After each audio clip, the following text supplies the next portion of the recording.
রিঠা মাছের রসা। নমস্কার বন্ধুরা, কেমন আছো তোমরা? আশা করি সবাই খুব ভালো আছো। আমিও খুব ভালো আছি। দিনলিপি বর্ষার নতুন একটি ভিডিওয়ে তোমাদের স্বাগতম। আজকে আমি রান্না করেছি রিঠা মাছের রসা। কিভাবে রান্না করেছি তোমাদের সঙ্গে শেয়ার করব। আমি আমার মতো করে করেছি, চলো দেখে নেওয়া যাক আমি কিভাবে রান্নাটা করেছি। আমি প্রথমে মাছটাকে ভালোভাবে ম্যারিনেট করে রেখেছিলাম আধ ঘন্টা মতো। ওর মধ্যে দিয়েছিলাম তেল, হলুদ, নুন। তারপর তেল গরম করে মাছগুলোকে ভাজতে দিয়ে দিই। এখানে একটু বলে রাখি, আমি তেলের মধ্যে একটু নুন দিয়েছিলাম। আমার আগে দেওয়াই উচিত ছিল, যেহেতু সামুদ্রিক মাছ, তৈলাক্ত মাছ একটু বেশি ফাটে, তাই যাতে না ফাটে তাই দিয়েছিলাম, কিন্তু আমি ভুলে গেছি, তাই আমি পরে অ্যাড করেছি মাঝখান থেকে। যাই হোক, মাছগুলোকে উল্টে দিলাম। আবার উল্টে দেওয়ার পর দুদিকটা ভালোভাবে ভেজে নিলাম। একদিকটা একটু লাল করে ভেজেছি, আরেক দিকটা একটু হালকা ভাজা রেখেছি। আমার মনে হয় একদিকটা লাল করে ভাজলে এবং আরেক দিকটা হালকা ভাজা রাখলে মাছের মধ্যে রসালো ভাবটা একটু ভালোভাবে হয়। যাই হোক, এটা একান্তই আমার ব্যক্তিগত মতামত। তারপর মাছগুলোকে কড়াই থেকে তুলে রাখলাম, নিয়ে ওই তেলটাই একটু পরিষ্কার করে নিলাম। তেলের মধ্যে যেই মাছের একটু ভাঙাচোরা অংশগুলো থাকে, যেগুলো কালো হয়ে যায়, সেগুলো একটু ফেলে নিয়ে তার মধ্যে গোটা গরম মশলা আর তেজপাতা ফোড়ন দিলাম। মশলাটা একটু ভেজে নিয়ে গন্ধ বেরোলে ওর মধ্যে পেঁয়াজ কুচি দিয়ে দিলাম।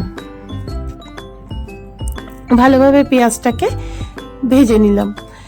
পেঁয়াজটা একটু লাল লাল হয়ে আসলে ওর মধ্যে আমি টমেটো কুচি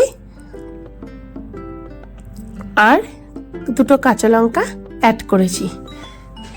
নিয়ে আবারও আমি তিনটে একসাথে ভালো করে ভাজতে দিলাম। আবার একটু ভালো করে ভেজে নিয়ে ওর মধ্যে আমি বাটা মশলা অ্যাড করব। বাটা মশলার মধ্যে আছে পেঁয়াজ, আদা, রসুন, জিরে এবং কাঁচা লঙ্কা। টমেটোও আছে। এই সমস্ত কিছু একসাথে বেটে নিয়ে আমি এটার মধ্যে অ্যাড করলাম। নিয়ে আবারও ভালোভাবে কষাতে শুরু করলাম। আমার মনে হলো একটু মাছের জন্য মশলা কম হবে, তাই আবার একটু বাটা মশলাও অ্যাড করে দিলাম। যাই হোক, মশলাটা এবার ভালোভাবে কষতে দিলাম।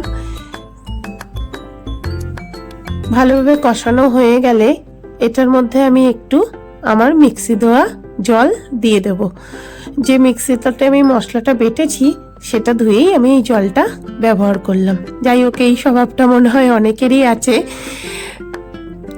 তারপর আমি একে একে কিছু গুঁড়ো মশলা দিলাম। ওটার মধ্যে একটু কাশ্মীরি লঙ্কার গুঁড়ো আর হলুদ অ্যাড করলাম। নিয়ে আবারও ভালো করে কষাতে আরম্ভ করলাম।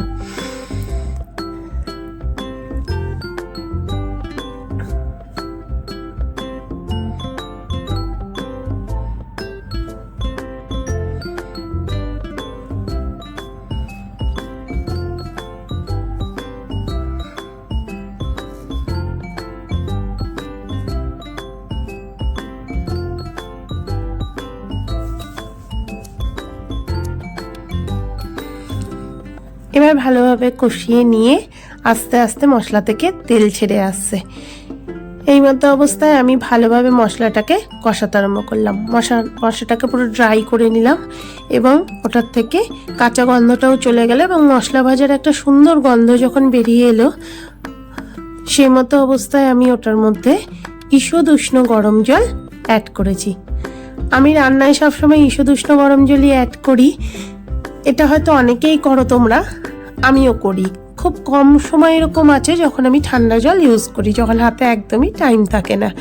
যাই হোক, নিয়ে আমি ভালোভাবে মশলাটার সঙ্গে মিক্সড করে দিয়ে জলটাকে ঢাকা দিয়ে দিলাম। জলটা যখন একটু গাঢ় হয়ে এলো ফুটে, সে মতো অবস্থায় আমি মাছটাকে দিয়ে দিলাম। মাছটা দিয়ে আমি আবারও ঢাকা দিয়ে দিয়েছি এবং ওর মধ্যে মাছটাকে এদিক ওদিক একটু ভালো করে নাড়িয়ে নিয়ে মাছটাকে ভালোভাবে ঝোলের সাথে একটু মিশিয়ে নিলাম। নেয়ার পরে আমি ওর মধ্যে ধনেপাতা অ্যাড করেছি এবং ঢাকা দিয়ে দিয়েছি।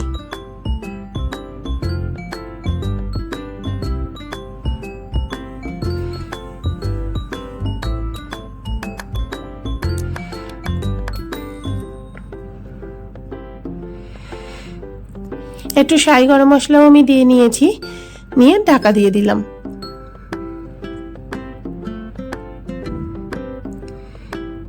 তারপরে যখন ঝোলটা পুরো গাঢ় হয়ে এলো, ঢাকা খুলে ভালো করে মাছগুলোকে আবার একটু এদিক ওদিক করে নাড়িয়ে নিয়ে ঝোলের মধ্যে একটা সার্ভিং বলে ঢেলে নেব পরিবেশন করার জন্যে। যাই হোক, আমার ভিডিওটা আজকে এখানেই শেষ করলাম। কেমন লাগলো তোমাদের জানিও। যদি কারোর কাছে কোনো নতুনত্ব টিপস থাকে বা একই জিনিসের আরও বিভিন্ন ধরনের রেসিপি থাকে আমাকে জানাতে ভুলো না। আমি নতুন জিনিস ট্রাই করতে ভীষণ ভালোবাসি আর শিখতেও সবার থেকে ভীষণ পছন্দ করি। আমার ভিডিওটা যদি তোমাদের ভালো লেগে থাকে একটা লাইক করো, কমেন্ট করো। আর আমি এই চ্যানেলে একদমই নতুন সদস্য, আমার চ্যানেলটাকে সাবস্ক্রাইব করে আমার পাশে থেকো। আজকের মতো এইটুকুই। সবাই সুস্থ থেকো, ভালো থেকো, টাটা।